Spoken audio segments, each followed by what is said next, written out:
All right, so this is Watson and Hayley's Roadmap to Success. And the Guardians contacted us to work on helping the house get more cohesive and have both of the Guardians on the same page on how we're going to give rules and structure to the dogs.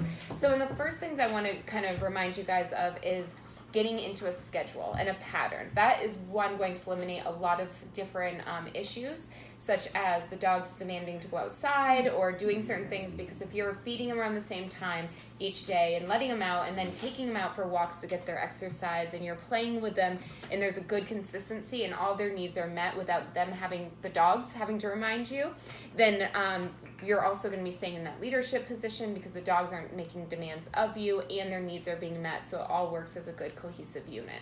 The other thing I want to remind you is the different rules that we've set. So I want you to stick with having them sit before going through doorways. We're going to have them stay out of the living room when food is present. So if you guys are eating, make sure the dogs are staying outside of the living room. You can use the escalating consequences to disagree with them when they cross that boundary. And then go ahead and use the good cop, bad cop rule. So if the dogs are, for the next 30 days, primarily we want the female guardians job to be the bad cop right now to help the bonding with the male guardian. So that way the dogs are changing this dynamic and helping bond with both people.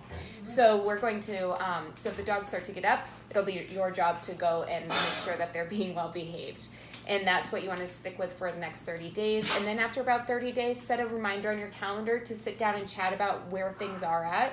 And if you need to make any changes, adjustments, if things can start to rebalance out where you're both doing equal disciplinarian.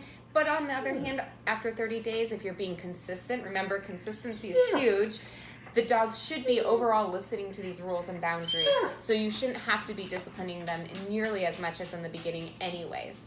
And on the flip side, we want to remember to reward them appropriately for good behavior. Make sure that you're petting them, especially under the chin for Hayley, because she's lacking some confidence issues. So we want to be rewarding her by petting her under the chin as much as possible. Remember, that facilitates her nose being up, and that's going to help build their confidence. Along those lines, I want both guardians to be working on the focus exercise. That, again, is maintaining eye contact and giving a treat reward. You can build up to about 30 seconds in the house and then start working on this out on the front porch and then out on walks. And then you can start to integrate it if there's something distracting, such as a person or a dog walking by, asking her to focus to redirect her attention on you.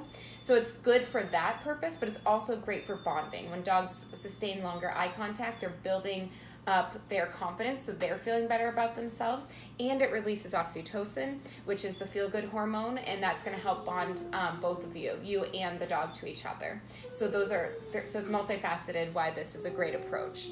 Let's see. I want male guardian, to be feeding the dogs primarily. In the morning, you can go ahead and just feed them in the morning, but in the afternoon or evening, I want you as often as possible to try hand feeding at least Hayley, because that will help again with that bonding experience, because what's mine is yours, but you're also the one providing it, so that way you're the giver, but you're still in the leadership position. So if you can hand feed, that will really help and strengthen that relationship. We remember consistency in scheduling, huge, and furniture, we only want to go on the furniture with permission. So remember to ask the dogs to sit first before you give them permission to get up on the couch. If they're up on the furniture and they didn't get permission, just push them off towards the edge of it, wait for them to kind of jump down and then let go, so they're doing the majority of the work. If that's the case and you ask them to sit and they can be invited right back up, that's fine. And you can pet them and give them as much affection on the couch as possible. You don't have to. I promise for the video's sake that Watson's okay. He's just laying down and making a lot of noise. That you can give lots of love and affection. This is not a time that you have to withhold attention. They can cuddle with you. Watson, come here. Good boy.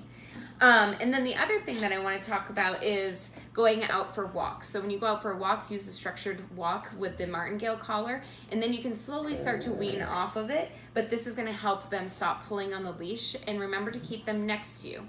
If you forget some of the rules or how to set up the martingale collar with a leash, you can go to doggoneproblems.com, dog training tips, and then go to the search bar, type in structured walk, and you'll see a bunch of different tutorial videos on how to go about this as a good reminder.